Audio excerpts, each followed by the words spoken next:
Hello everyone from the Novedge team. Welcome to today's webinar, Introduction to Maxwell Render version 4. Learn some of the new features of Maxwell Render V4 and discuss with 3D generalist Dominik Dammelhart his AEG shot. Our webinar presenter, Dominik Dammelhart, also known as CurseStudio, is a 3D generalist based near Vienna in Austria.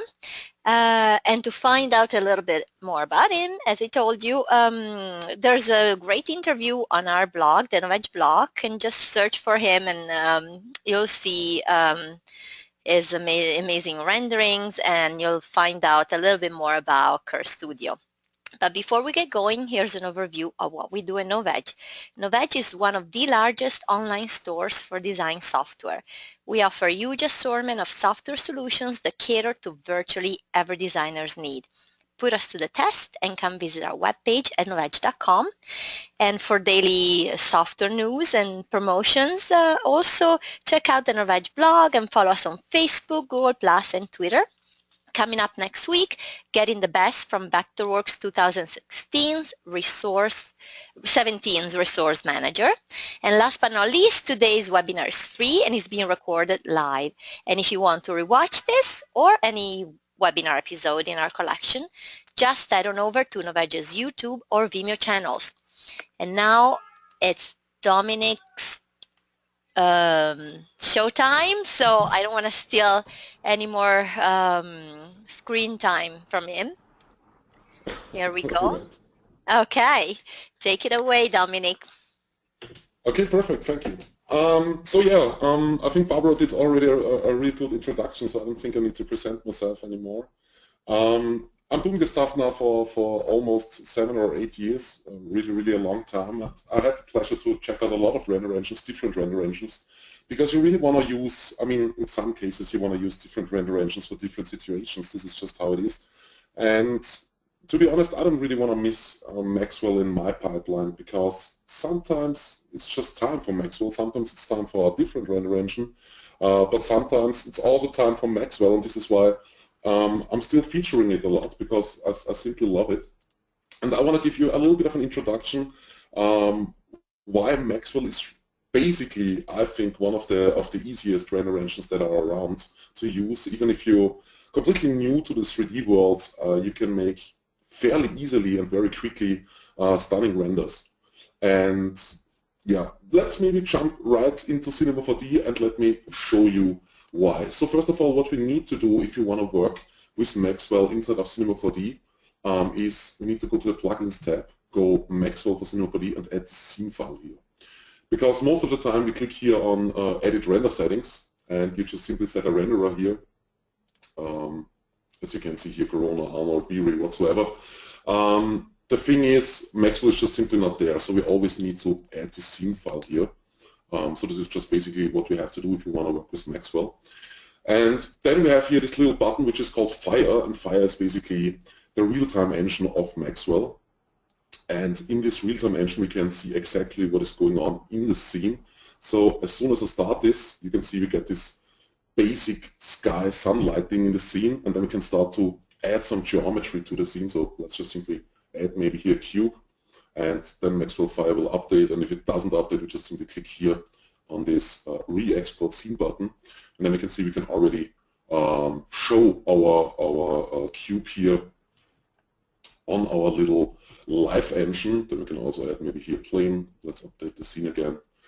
And when we start later on to add shaders and stuff like that, we can see them pretty well with Fire as well. And this is really good, because then we can really see what's going on in the scene, basically instantly. How does the shader look? How does it react to the light? What is going on? So we can adjust really easily how our material will look like, and we don't waste too much time with re-rendering over and over again. Also, the good thing is with Maxwell version 4, which is out for quite a while now, they also added to the CPU support also a GPU support. It's a little bit limited right now with only one GPU that is supported. You also need an NVIDIA card for that to use it. But this will also speed up a little bit the rendering and the preview thing here and fire and so on. It's also a little bit limited with the specular depth and stuff like that, but I think Next Limit is really working on that, maybe also to add more cards in the future, so we get even a little bit more speed.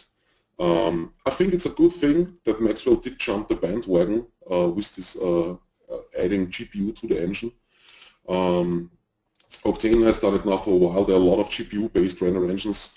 Maxwell is really good integrated inside of Cinema 4D as well, so I think it's was the best way to go to also add here GPU support. Okay, anyway, I think I want to talk about a little bit more about this scene object here if you're really absolutely new to Maxwell, so you know a little bit better what you can do with that. And first of all, let's maybe start here out with the first button with output. There isn't really much to say. If you want to save something, we can just type in here name and also give this whole thing here a folder to save this picture if we final render it, and output. Disable Maxwell instances if you're working with instances. So if we clone objects and want to disable that Maxwell instance, we can do this here. So I think most of the buttons here basically are self-explaining. If we want to have, if you have an animation in Maxwell, we can tick on here camera motion blur, object motion blur, and so on. Really depending on what we need. Maybe we need both, depending if the object is moving or the camera is moving, or if both are moving. Then here set a default exposure for the camera. So I think to explain that, this would take a little bit longer. There's a really, really good tutorial from Maxwell itself. I think that is explaining only here the exposure values and how they work inside of Maxwell.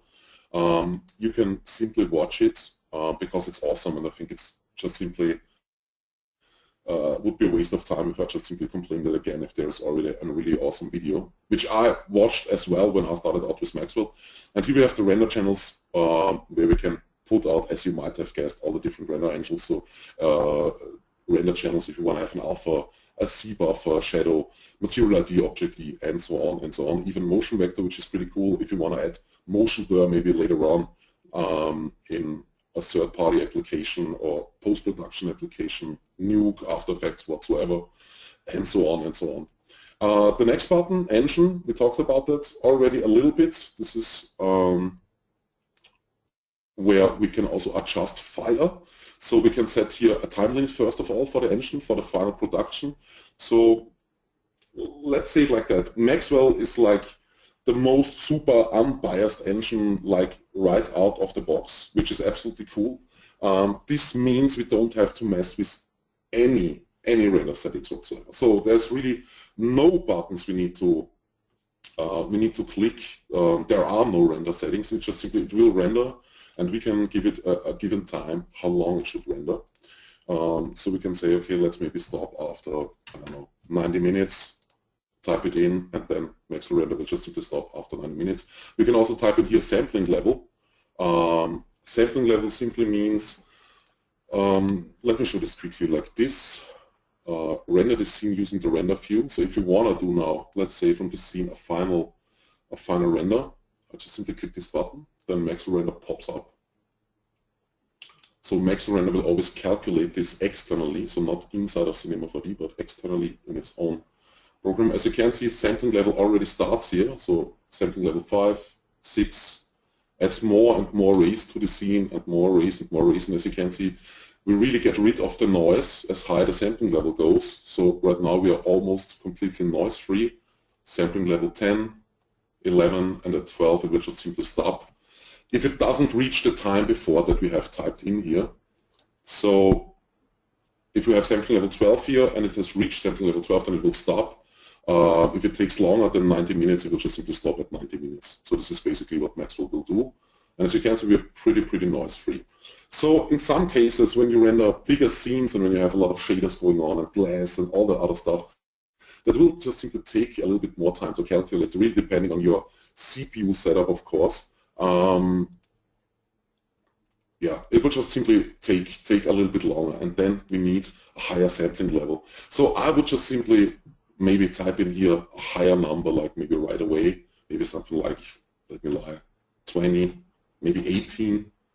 something between that. I mean, you will realize that fairly quickly when you start to render and see, okay, assembly level 11, 12, 13, I still have a lot of noise going on.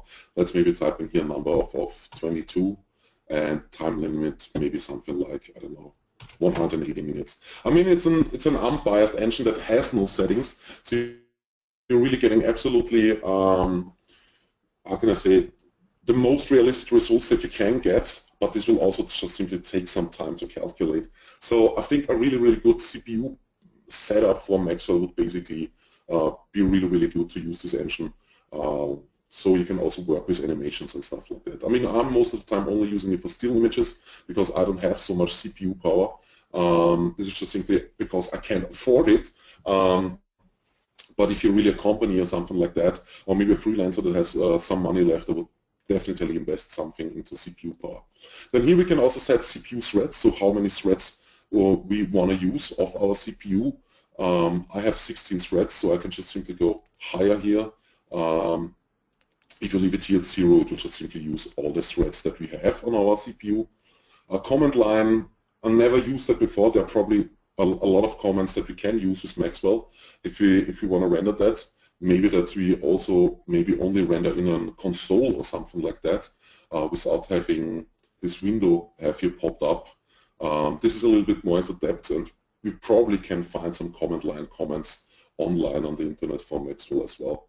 Here we can set the quality, production draft, or GPU for the final rendering, which one we want to use. So if you leave this here to production, it will just simply make a really final rendering with all the best settings that Maxwell has to offer. Draft will be something in between, and GPU will just simply use the GPU. Priority here we can set for our CPU and of course also for our GPU. If you set this here from low to normal, you will see that you basically will not be able to work on your computer anymore, because it will just simply set the priority higher, so it will really, really use the CPU power to its best, and then it's not even, I think, possible to surf anymore or watch a YouTube video or whatsoever as soon as you set this here to normal. Multilight is a really, really cool feature which I have used before a lot. I can show it as quickly here. The problem is with videos on this webinar software that we only have, like, I think between 10 and 15 frames. So I guess you can see this video really, really good. I will only show the end. I hope you see it good enough. What Multilight does. So I created this shot. We will talk about the shot later on, by the way, as well. As you can see, this is just one frame rendered. So this was one frame rendered, and the animation that you see now, and I hope you can see it somehow, where all the lights that I have built in the scene are popping up a little bit in an offset. So first of all, I have my ES lights go on, then I have my HDRI lights go on, and then I have another area light that pops up. And this is a really, really cool feature, because let's imagine maybe you have an interior or exterior shot or something like that, and I don't know, the render time was maybe really, really long, like maybe for one frame, something between 4 or 5 hours, which I personally think is not really long for an interior exterior, because it just simply takes some time to calculate all the light and stuff like that, really depending on how much you have in the scene. And you have a client and you want to send that to the client, and you only have this one shot basically. Then you can just simply add Multilight and just simply click here on Enable, and we can choose between the intensity or the color. And I did choose the intensity here, but you can also change the color later on if you want. And then we render this one frame. And then if we have Multilight enabled, we can just simply render out a quick animation for 10, 15, 30 seconds. It doesn't take longer than maybe 5 minutes. And we have this little bit more, this little bit extra that we can show to the client with this little Multilight feature, which is really cool. So we don't need to render out a complete animation, but we still can make a little bit of an interesting animation for the client. Here we have the fire options. So basically here for the live viewer of Maxwell, we can also set here a sampling level. So if you go higher, you will see Maxwell fire will just simply render way longer and try to get rid of more and more noise here in the scene. Then also the quality, I think this is has a little bit to do with depth, and also like this for specular layers. And here we can also set CPU threads for fire. So I can, I don't know, up this here a little bit. Let's maybe give it 10 CPU threads, and this will of course also affect our rendering time in the preview. and so on and so on. This doesn't really work if I'm here on the GPU, I guess, or maybe the GPU and the CPU are working together. I'm not 100% sure. Maybe both work now, because it looks a little bit cleaner. Might be also the sampling level. If you switch here to production, we're definitely only using the CPU, that's for sure. And I think this will also be what I will be using for this webinar. Then tone mapping. So here we can set a little bit of curves. So basically some colors. So we can use here, first of all, different color spaces. Then temperature, basic temperature 6,500 kelvins should be a perfect white value. If you go lower than that, maybe let's go 3,000, it should be go in the yellowish direction, as you can see. And if you go higher here, it should be go more into the bluish direction. So 6,500 is the perfect white value, so we should leave it like this most of the time, really depending on your situation. But this might be just fine. Tint is not really important. I never used it before, but might be important sometimes, especially when you're working with exteriors and stuff like that, might be this burn value. And this burn value is, let's imagine a car on the street on a really, really sunny day, and the sun hits the car, and then some spots you sometimes get this really burned out highlights. When you look at them, you really see, oh my God, this looks so bright. And this is exactly what can happen, of course, in the real world, and sometimes this also can happen in your 3D application and in your renderer. And this burn value, if it's a little bit too burned out, you can work with this burn value here a little bit to get a little bit rid of this burned out thing if you don't want to have it that strong. So if you lower that or up that, this will just simply affect this burn effect. Gamma 2.2, you probably should always leave it at that. This is a perfect linear output, so I wouldn't change much here.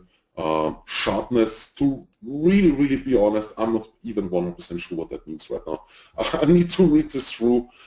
Never use this box here. I don't even think it's necessary. Maybe in some absolutely special cases that you need this sharpness value here. Maybe this is some kind of post effect. Maybe it's under the tone mapping tab, so I'm not 100% sure. I really need to read this on the online manual, to be honest. Sorry, really sorry about that. Simulants, this is really an interesting feature. If you maybe have a DSL camera or something like that, you can here load different maps for different depth of field effects and stuff like that. So that's absolutely awesome. I think that you can do that. I think Maxwell, when you downloaded it, it also comes with different aperture maps that you can load in right away if you want to use them. I think this is a really, really nice feature. You can also tick on here de-vignetting, so sometimes you're getting from the cameras here a little bit of a vignetting effect here on the edges. On your final render, you can just simply turn on here de-vignetting and then set here reduction value and so on and so on. Then we also have diffraction and scattering, obstacle map and so on. I think this would just simply take too long if I'm talking about all this stuff. Really, really, I don't think we have so much time. We're already like 10 to 20 minutes in, so yeah, I think this would take too long. Materials override, this might be important if you really have a scene completely set up with all the shaders and stuff like that, and you want to have maybe just a gray render so you can see a little bit better how your light works in the scene. Then you can just simply tick on here the override, drop in a normal Maxwell material that you want to override this whole thing. So let's just create here a normal Maxwell material, and then we can go here to the scene and drop it into the override here, and then the complete scene should be just simply overwritten. Okay, maybe not with material, maybe we can override this here with something else, maybe with a texture or something like that. Or maybe even with an, let me see that. Okay, this is kind of weird, I'm not sure. Materials override, let me check this quickly. I haven't used it before, so this might be a little bit of a problem. Normally you should just be able to drop a material here, but this is not working. Okay, I will check that after the webinar, what exactly is going on here, so I can explain this a little bit better. Really sorry about that. I hate that when I can't explain things. So yeah, I will definitely explain it after the webinar. Extra sampling is something that I have never used, to be honest. Mask, yeah, we can here make a custom alpha for somehow and load a map here if you want to, and then also set a different sampling level for that.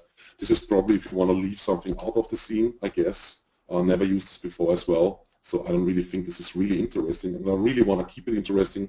Overlay text, if you want to have some text on your final render, like maybe copyright, I don't know, Dominik Dammelhart, then this will show up on your final render, and then you can also show where you want to have it positioned on the picture, on the bottom, on the top, text color, and so on. Also a feature that I've never used before. I don't think it's that interesting, to be honest.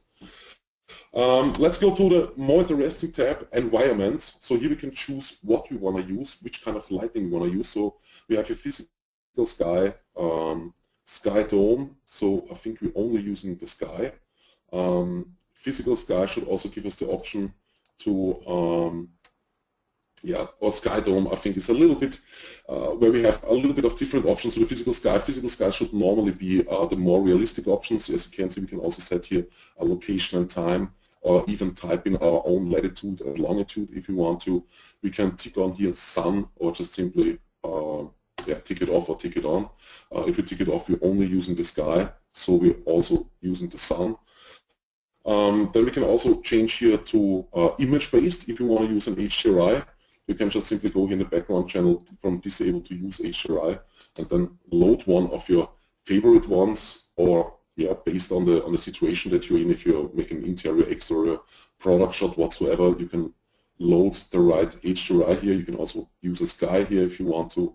So, and you can use different stuff for the reflection channel, refraction, and for the illumination channel. This can also come in handy at some point. This is also most of the time something that I don't use, but if you want to, you have the option to, which is kind of cool. And then here we have the last button, the cinema button, where we can choose which kind of units we want to use. I think all those things here are pretty much self-explaining, so I don't really have to go through them at all. Cinema basic units is probably then if you hit Control D on the keyboard, you can set here the project scale first of all, and if you go here, edit preferences, you can set here units, here the unit display, and so on and so on. And then I think what you set here will also be set here in Maxwell, which is also important because you should always try to work in the right scale. So you should not try to make a house maybe that is, I don't know, 5 kilometers long and 2 kilometers high or something like that. This is something where Maxwell and every other render engine, of course, will not be so pleased if you do that, because this messes completely up the race and stuff like that in the scene. Will give you completely weird results and maybe absolutely high render times. So you should always work in the right scale. If something in the real world, maybe if you have a glass is, I don't know, 20 centimeters high or something like that, then use 20 centimeters and that's about it. So you should always try to work in the right scale. Okay. Just have to make a sip of my water here. Okay, so let's move on. So I think this was basically it. There you have also a lot of buttons. So if you wanted to a final render, you can use this button here, render the scene using the render view. And then you have also render the scene using the active view, so only what we see here. And then we also have some other buttons. If you want to use a network for rendering, we can use this button. And then we can also export this scene to an MXS file and open it in Maxwell Studio. Maxwell Studio, we can still change some lights around and stuff like that, or set up lights if you want to work in Maxwell Studio. I personally love to work inside of Cinema 4D because it's my 3D application and I know it. So I'm most of the time not using Maxwell Studio, but if you want to, you can check it out. And here we can export the scene to an MXS file only if you want to load it later on inside of Maxwell Studio or somewhere else. And yeah, here we send the scene to Maxwell Fire button. So basically the button that you have over here as well. And here on this button you can turn off and turn on Maxwell Fire. Okay, so let's maybe go a little bit over material creation, and this is I think what is really interesting about Maxwell, and this is also why I think Maxwell is so easy to handle, because it comes with a tons of presets. So if you have no clue about 3D and no clue about shader setup or whatsoever, you can just simply go to this Maxwell material here and then just simply start like right away. You can just simply go here, create, and then you can choose here already from different materials. So car paint material, then you can here metal, translucent, transparent, HAS, I'm not sure how to say this in English, opaque, I'm not sure, sorry. Then diffuse, emitter, dielectric, another metal channel here, and plastics and so on. So this is really, really easy. So let's say, okay, we want to produce a metal here. Let's just simply click on that, and then we can choose here from different presets, metal IORs. So let's say, okay, we want to create something like copper. Then let's just simply switch here to copper. Let's maybe change the color here to something copper-like. Okay, this is not really copper yet. Maybe something like this. Okay, this might be more rose gold. Maybe also copper. Let's maybe leave it like this. Then we also get here the color. Then we can already drop this here onto our cube. And let's maybe resend the scene and let's see what we get. Not so much right now. Might be my fault. I think I need to load here maybe an HDRI so we can see a little bit better the reflections and what's going on. So let me load it quickly in HDRI. Use HDRI. Let's maybe use an indoor HDRI, something like that. And let's maybe also go up here with the intensity. So as soon as you have loaded here an HDRI, we can just simply go here higher with the intensity if it doesn't fit yet. Every HDRI is a little bit different, really depending on how it was shot. Still not really seeing my material right now. I guess I have override ticked on. Yes, so let me get rid of that. Now maybe we see a difference here. Yes, now we can see our material. That's good. Perfect. So as you can see, we're already getting a little bit like of a copper material. Of course, the scene is a little bit yellowish lit and stuff like that, and I didn't hit here the right color like right away. So let's maybe try this again here. Maybe change this color here once again. Let's maybe go just a little bit more. Let's maybe go violet or something like that so we can really see what's going on. Even though this is not copper, but you can see how easy it is to really create a metal. Then here we have this this roughness channel, so we can just simply change how much reflection we get. So right now we should get 100% reflection. This might not be always what you're searching for, so you can just simply up this here, the roughness. And as you can see, it's getting more and more rough or less glossy as we up this value here. Let's maybe leave the camera like that so you can see this a little bit better. As you can see right now, we don't have so much reflected anymore. We can change this down maybe a little bit more. If you want to see more of the HDRI reflected, that's maybe to 8% or something like that. And you can see the reflection comes back in a little bit. Anisotropy is something that you can use, which I would normally not use because anisotropy is somehow a little bit fake. Let me show you some anisotropy examples so you can know a little bit better what I mean with anisotropy. Most of the time you will use that maybe for, yeah, here we have a really good example. So for those kind of effects, as you can see, if you have something like this on what is that called again, in the kitchen, if you have something like that, you can see this radial effect somehow. And this is what you can use this anisotropy effect for, but you can also achieve this effect with bump mapping. So I would not really use this anisotropy effect here because it's somehow fake. I would rather go with a good bump map if you have one. I can show you this later on if you want to.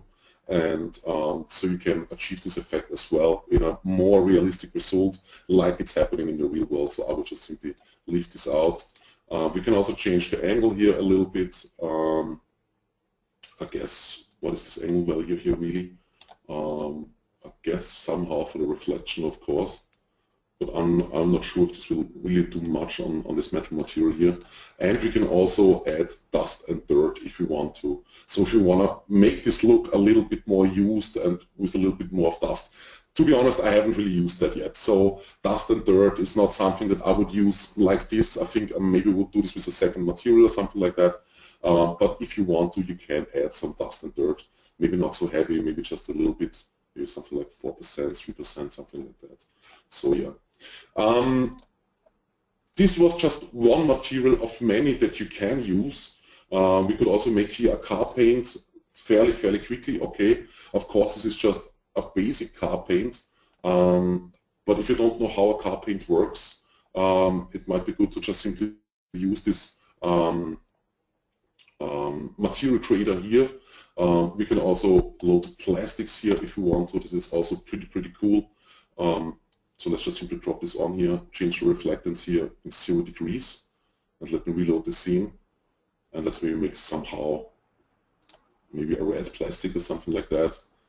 Maybe like this. And we already have our plastic material. Let's maybe move the camera here a little bit so we can see this a little bit better. Maybe like this. And you can see we already have our plastic material, so it was easy like that. Maybe, okay, the roughness is not perfect yet, then I will just simply jump into our glossy layer here, because as you can see we have here a color base and a glossy layer, so the color base will be our color that I just did put in here in the 0 degrees reflectance here. And the glossiness will just simply be, as you might have guessed, our glossy channel, of course, and then we can change here the roughness. If this is just too reflective for us or for the material that we try to achieve, we can just simply then use here the roughness value, go here a little bit higher, and we're getting more kind now of a somehow leather look, something like this, and looks also pretty cool. And we didn't change much and did achieve 2 different materials in no time, so this is also pretty cool, I guess. Then we can also load here emitters, so if you want to use different lights, we can do this fairly quickly if you just click on emitter here. Then we can load here an HDR or something else, or just a normal emitter. Can type in how many watts we want to use and the efficiency of the light. Then we just simply click on OK, and then we can drop the emitter on whatever we want. Plane would be good normally. Planes are basically, by the way, area lights inside of Maxwell. So if you're searching for an area light inside of Maxwell, you won't find it. So what you need to do if you want to use an area light, you just simply have to create a plane. And let me move this around here a little bit. Whoops. Whoopsie. Let me set this up. And let's maybe like this. And then we can drop our emitter on it. Let's maybe also make this editable. And let me reload this scene. And I think it will always look, we have to check the normals, and I think it will illuminate the lights where we have this orange piece here. So where the polys are turned forward, basically. So I think I have to turn this around like this. And I also need to go higher with the emitter. So we drop the emitter onto the plane, so that this plane illuminates some light. And then we can just go higher here, maybe something like, let's maybe up the efficiency maybe. Oops, and let me re-render this and let's see what we get now. Okay, we're already getting here a little bit something. Let's maybe also get higher here. Let's maybe go 120 watts maybe. Re-render this. Okay, let's maybe go even higher. I'm not sure what's going on here. Let's maybe go with a really high value here. Okay, this doesn't even take it. Let's maybe go 1000 even thought. Okay, now it's starting to getting some light here, as you can see. So I don't want to play around with that too much. You get the basic idea of this. So if you want to use lights, area lights, you just simply have to use planes and use an emitter material inside of Maxwell. So dropping just simply here creates light, area light will not help. So you can just simply create a new Maxwell material here and just simply make here an emitter. You can also, this is the basic material that you get. You can just simply click here on layer and then add emitter as well if you want to do it this way, and then you have the exact same settings like by create standard emitter. So you can also do it like that if you want to.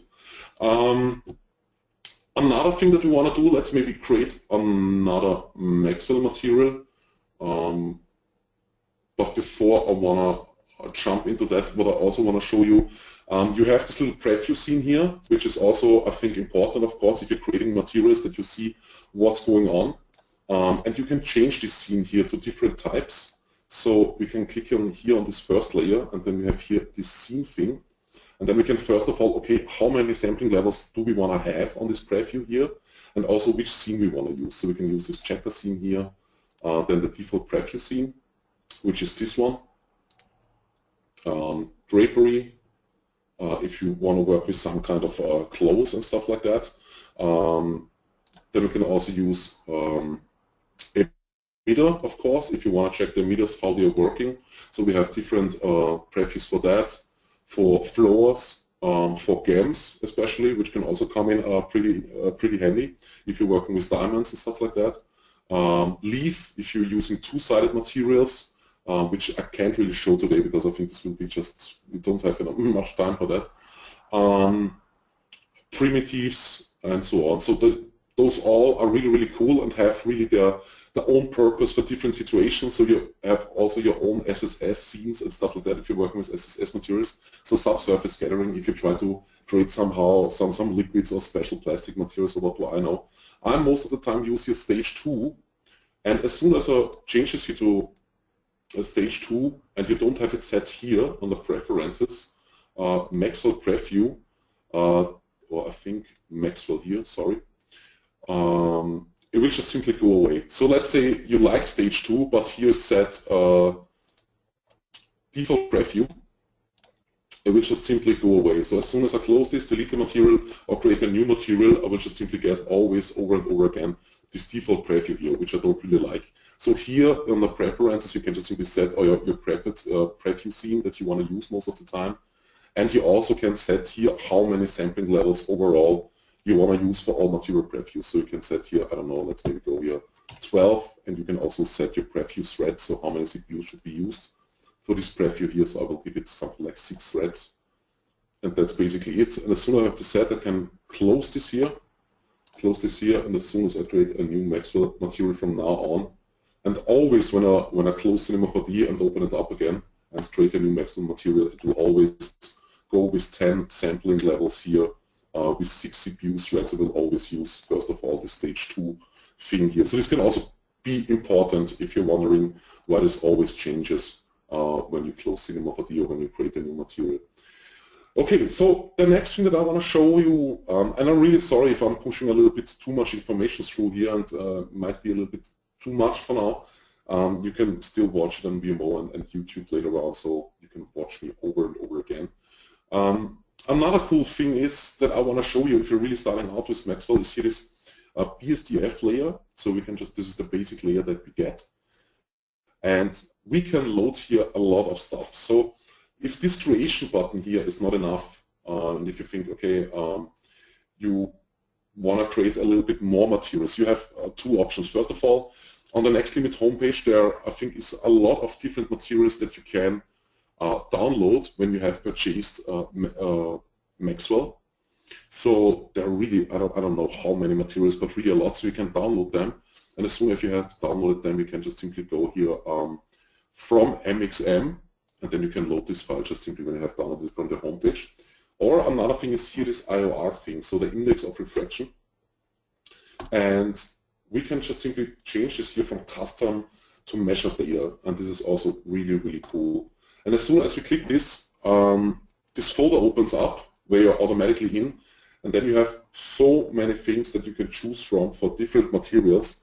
So as you can see, cobalt, copper, crystallite silicon, all kind of things for diamonds, germanium, glass, glass Swarovski. These are really files, I think, that got measured in somehow, and how can I say that, labor and environment. I'm not sure how to say that. I think my English is a little bit bad right now. So those are really absolutely perfectly measured values that you can load inside of Maxwell, which is also pretty cool. The only thing is, as soon as you load here a file, it's a little bit slow, and it can slow down the render a little bit, but in the end you will definitely get what you're looking for if you're looking something like that. So you can also load here water if you want to. So let me just simply open this up, and as you can see, it already starts yeah, to give us somehow a little bit of a water look on our basic material. So let's just simply drop this here maybe onto our cube and reload the scene, and let's see what we get. So yeah, I think this is a really, really cool feature, and I just thought I'll show you this. This probably takes now some time to render here with this cube, but this is just what you can do. If this creator is not enough, you can jump on the homepage or use this complex IOR thing here, which is kind of cool. Okay, so I think there is not really, I mean, of course, you have also here this R2 button, which I could now explain. Then you also have here the subsurface scattering and stuff like that. This would all be a little bit too much for an introduction, because I think we only have like 50 minutes left or something like that. And maybe some of you also joined because of my scene file that I want to give away. And I also want to talk about this a little bit. So let me open up my AEG plate that I created, and I'll show you this a little bit. I will name this all proper here, by the way, before I upload this, because right now all materials are almost just called Maxwell, which is not cool. When I'm working on my personal project, I'm most of the time messing up stuff a little bit. So as you can see, just some basic modeling here, and let me show you the final shot, by the way, that you get. So this was the final outcome. A little bit of post-work is on it, but only some color correction. So not really much. This was the only thing that I really did. If you look here into Maxwell Fire, you will see we are not so far away from the rendering result. You will see that's really only a color issue, and I will try to dock Maxwell Fire here somehow so you guys can see this a little bit better. Okay, let's dock it like that, and let me jump into my camera. Oh, that's the wrong camera. Let me jump into that one. Okay. So this is what we get out of Maxwell Fire here, and here you can see the final shot. So basically, if this is without noise, the only thing that I really have changed, I gave this complete thing here a little bit more of a greenish, bluish look, because I thought it just simply looks a little bit more better and a little bit stunning. But all the materials and the stuff like that is basically the same. You can also get the original Photoshop file if you want to. I will try to add this as well, so you can the exact same shot and with the Multilight setup and what do I know. So yeah, this was really, really kind of cool to design this shot. Was also a little bit of work, I mean not too much. You can see here a little bit much polish here on the glasses and also on this thing here. Here I have set up some EAS lights that are really, really close to the plate. These are those, did I just close this now? This is not good. Those little orange lights that you can see on the plate. Let me just look this up where I have it now. Nope, this is not processed. I think this one, yes. So you can see here these little orange lights. So this is what those spheres are doing. They just load an IES light here. So this is what they are producing. Then you have here one big area light that is coming from the back. So as you can see, I also used a plane here. And let me check the light here. I really want to check this out. Okay, 200 watts at 12.7 efficiency I have used here. Okay, and I did go down here a little bit with the Kelvin, I guess, to 4750, so it's not completely white. Then also this number here, I think I did model this number here on the plate, as you can see. So these are all small planes that are just simply adjusted in point mode. And then I did add here, I think, another emitter, so that this light here really sticks out of the plate, as you can see. The really hard thing to do was to make this completely layout of this AEG shot. I mean, this has not so much to do with Maxwell, but yeah, you will get this file as well, so the original Photoshop file. So I did this all on my own. Just one thing that I want to say, if you do product shots like that, and sometimes you can get really lucky and find on a producer homepage maybe a PDF or something like that that is related to the product that you're working on. And if it's just a personal project, you probably won't get anything from them. If it's a client, they probably send you over everything you need. AEG wasn't really a client of mine, so I had just simply do this everything on my own. But one little trick that might be cool, if you have the chance to download maybe some kind of PDF for this thing, sometimes the PDFs get saved with vectors. So I did just simply download a PDF from AEG, and they just get the logo here as a vector file and stuff like that, which was really, really cool, and I think some other stuff. So before you try to create everything in Photoshop on your own and waste a lot of time, see if you can get a PDF file and see if they maybe save the PDF file with some vectors and stuff like that, so you can get them out there maybe of the PDF file and save some time while you're creating something like that. So yeah, this definitely took me some time to do. Everything else is, I think, pretty much straightforward. So as you can see, really basic modeling. Here a little bit of beveling. Beveling is always good to get a little bit of those extra edges and a little bit of those extra highlights. So I think without this beveling, I wouldn't really get here this nice little edge that we might can see here a little bit. So beveling is always, I think, a good thing. So as you can see, I also added here a little bit of an beveling to get here a little bit of an extra edge where the light can reflect a little bit more, and this also adds a little bit of realism to the scene. I think the shot also was extremely fast, noise-free, which was kind of cool. The only thing that took a bit was the DOF. I don't know why, but sometimes inside of Maxwell, I mean, this is not really an issue. We could also work, use an DOF later on with a post-work program. We could just simply use here the Z-step buffer inside of Maxwell and add this later on. I'm just one of the guys that always wants to use the DOF, so the depth of field, inside of the render engine, because I just simply think it gives you a little bit more or a better realistic result. But here it took really long to clear the DOF up a little bit. This was the only time that scared me a little bit. But besides that, Maxwell was absolutely amazing and cool. And I also did use Maxwell for that because I wanted to use this Multilight feature. And this was also kind of important for me, that I can render out somehow an animation that I can upload to my VMO channel, where I can show a little bit more than just, I don't know, a still shot maybe that I have created.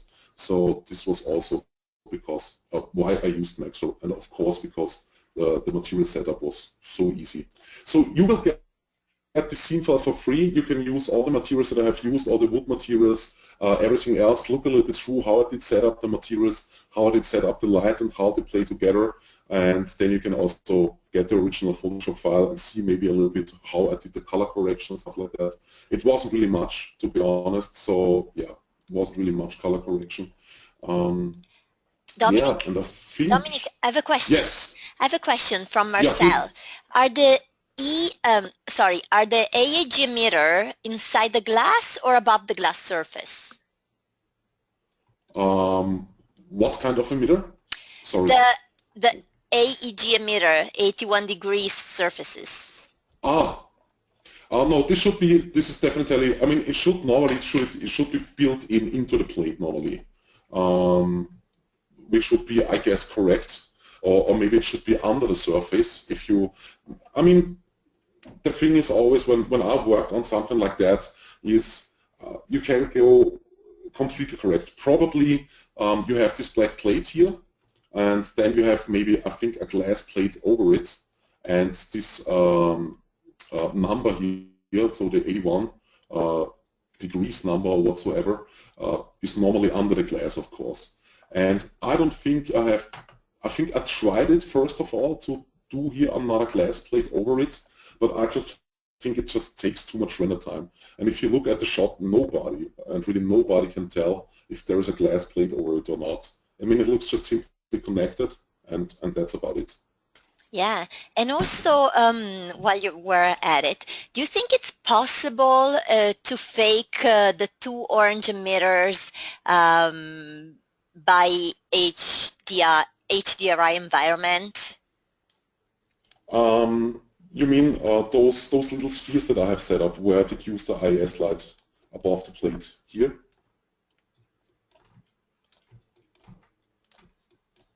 Yeah, I think that's what it means. Do you think okay. it's possible to fake them by HDRI environment? No, definitely, 100% for sure. We can also map like two HDRIs together if you want to. So we can, I don't know, if we have our basic HDRI, which I did use, I think I did use the exact same HDRI that I did use on the preview scene that I just had set up for you guys. So it's the exact same HDRI, and we can then just simply, I mean, I don't have it installed yet, but with a plugin like HDRI Light Studio, which I think is also pretty cool, you can then just simply see exactly with Maxwell Fire where you set those HDRI lights and maybe create some round spots over the plate and then use them instead and then map those two HDRIs just simply together inside of Photoshop, and then you get the exact same effect, probably, if you know what you're doing. So this is definitely possible, of course.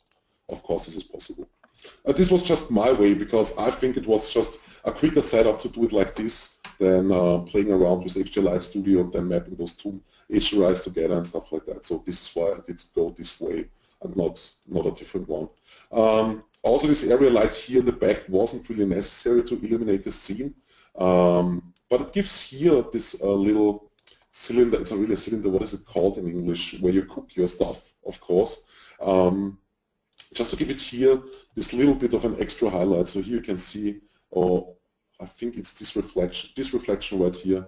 It just gives this little extra reflection here. It wasn't really necessary to bring this in, and the scene was already perfectly illuminated, but since I thought, okay, I want to do a multi-light animation, it might look cool if there pops up one more light that comes here from the back and maybe adds a little bit more to the scene. So this is why I use this area light here. Everything else is just a simple HDRI setup, so nothing really fancy here. So you're Anything saying, else? yeah, so Marcel just wants you to explain to him, so is it better to use the emitter or the HDRI? I mean, inside of Maxwell. I guess that an HDRI will probably always render a little bit faster than real lights, because an HDRI most of the time, I say it's 99%, no matter which render engine you are using, will always be faster rendered than real lights that's sending rays and rays and rays endlessly into the scene. So an HDRI you will always be better off with an HDRI probably. Okay, thank you. That was great. Yeah, sure. So yeah, I really wanna share this scene file with you, so you can check them. You can check out every little detail that I used, and maybe I can do another webinar soon where I can maybe really try to recreate the scene from scratch as well. Maybe, I don't know. I'm just talking to myself right now. Sounds great. Sounds like a great idea. Yeah, so maybe we can do here a little bit more, and I can explain this a little bit better, what I exactly did and what I did, and maybe we can also talk about a little bit more about lighting methods and which one will work better, and how we can map HDRIs together, and yeah, how we can use different stuff. The last thing that I want to say, Maxwell is really, really cool. I also created some other shots, and I'm also working on a new shot, which I can't really show off right now. I really think you can also see here this shot I created for inside of Maxwell, those diamond rings. The materials inside of Maxwell are really absolutely stunning and absolutely awesome. And most of the time people saying Maxwell is a little bit slow. Maxwell is a little bit slow, but this is also because Maxwell is full unbiased. There are no limitations, so you can't really limitate Maxwell in any way. And this is just simply what you get. You need just a little bit of horsepower if you want to use Maxwell, but if you have that, Maxwell is really an absolutely awesome engine that can do a lot for you. And I personally think it still has the best material setup around from all the other engines, no matter if you're using Arnold, RenderMan, or whatsoever. The best materials that ever have been made for a render engine definitely is still up for Maxwell. And also all the features that Maxwell has, and also how the render engine works in the back with all the coding and the realism is, I personally think, unbeatable on the market. But yeah, you definitely need some horsepower for Maxwell, but maybe this changes in the future if they still keep working on that. And yeah, if you want to look at one of the more famous companies like Seesucht, maybe, it's a German company. They invited me once to work for them. I didn't really have had time back in the day, but they created some really, really awesome shots with Maxwell, and I think their main engines might still be Maxwell. I'm not 100% sure, but let me show you one video that you can definitely watch where I know to 100% sure that Maxwell was used. Just let me go through this. Really sorry if this is a little bit lame now. I think here they used Maxwell, but this is not the shot. This was a really, really cool commercial. really, really cool, and there you can really see what, this was it, MTV EMA 2012 opener from Seesucht. Watch this video and see what Maxwell can do for you. If Seesucht used Maxwell in the past, it's definitely also a thing for you. So it's absolutely awesome commercial, absolutely cool spot, and I think they're still using Maxwell in the pipeline, and it's awesome. It's really awesome. This is all I can say. Yeah, I remember that commercial. And somebody's asking, is there any speed difference between Maxwell for Rhino, Modo, or Cinema 4D that you know of? There shouldn't be any real issue. I mean, only maybe with Maxwell Fire, but I think they're testing it a lot, and I mean really a lot. And the thing is, with Maxwell, when you do the final rendering, you're never rendering inside your 3D application, you're always rendering externally. So no matter which 3D application you're using, as soon as I click here on this render button for the final rendering, Maxwell Render opens up externally, and then it just simply renders. So there should be no speed difference whatsoever, at least not for the final rendering. Thank you. Cool. Okay. Sure. So, okay. Do we have any more questions? Let me check. There's one more question. Okay. How would Maxwell handle accurate lighting simulation? They mean working with lighting units such as lumen or luminous flux, radiosity, power, and so on. How Maxwell would work with that? Yeah, would handle lighting simulation. Okay. I mean, if you want to know how you can set this up, you just simply go here, create Maxwell material, and then you can just create here an emitter. And if you want to use this stuff, you can just simply here change first of all the projection from Omni to Spot, or if you want to use an IS light, and then you can change here the luminance from watts and efficiency to lumen, lux, candela, or luminance, really depending on what you want to use. And Maxwell, I think, is one of the most accurate engines as well. So if you work in the correct scene scale and if you have set up everything correct, then also the values that you type in here, if you think, okay, I don't know what a right lumen value is right now for a normal lamp in a room or something like that, but if you have set up everything in the right scale and stuff like that, and you type in here the normal lumen value that you would use on a lamp or something like that, then you should also get the correct output inside of Maxwell and should get the exact same result like in the real world. Well, thank you. That was great. Okay, I think that's it. And so what did you say about the scene? So where would the attendees get your scene? Yeah, I will prepare this thing for you guys, so I will name everything correct, so you know exactly, okay, what did I use, where, and so on and so on. So I will name all that stuff. Everything else is there, and I will upload it with all the Photoshop files that I have created and stuff like that. So yeah, I think we can just simply add the link to YouTube or VMO. I think so. I think you will have to send me the scene, and then I will upload it next to the webinar, or I will. Okay, perfect. So I send you the scene just simply tomorrow, and then you can add it, and you can play around with that, guys. And if you have any more questions or something like that, please just simply feel free to mail me or something like that. Just go to my homepage. Great. And, sure. Sounds great. Well, thank you so much. And it was great to see your process and to get your real-time tips there. That's what's priceless about a live broadcast, and to see an artist at work. Yeah. Maybe we can do another one. Like I said, the time was really limited, and I just want to show new people how easy it is, how you can create fast materials. So I'm sorry that I couldn't have gone too much into details, but yeah, 1 hour is most of the time not enough. You know, I'm recording this, so you said it, and I'll take you up on your words. And now don't get me too excited, and then then you have to come through. Okay, All thank right. you so much. I'm going to switch and take the slide back and thank everybody for joining the webinar today and attending. And I want to remind everyone to visit our page at novedge.com where you can find Maxwell Render 4 and Cinema 4D and Rhino, etc., etc., etc. Novedge is the best way to buy design software. And for information on special new releases, you can find us on Facebook, Twitter, Google+, all the social media. And next webinar will be on Vectorworks 2017's Resource Manager. And to rewatch today's webinar or previous ones, just check out our Novedge YouTube and Vimeo channels. Our webinar playlist has webinars for every software taste. Thanks again for joining us today. Thank you so much, Dominik, and looking forward to our next webinar already. Bye-bye, everyone. Bye, everyone.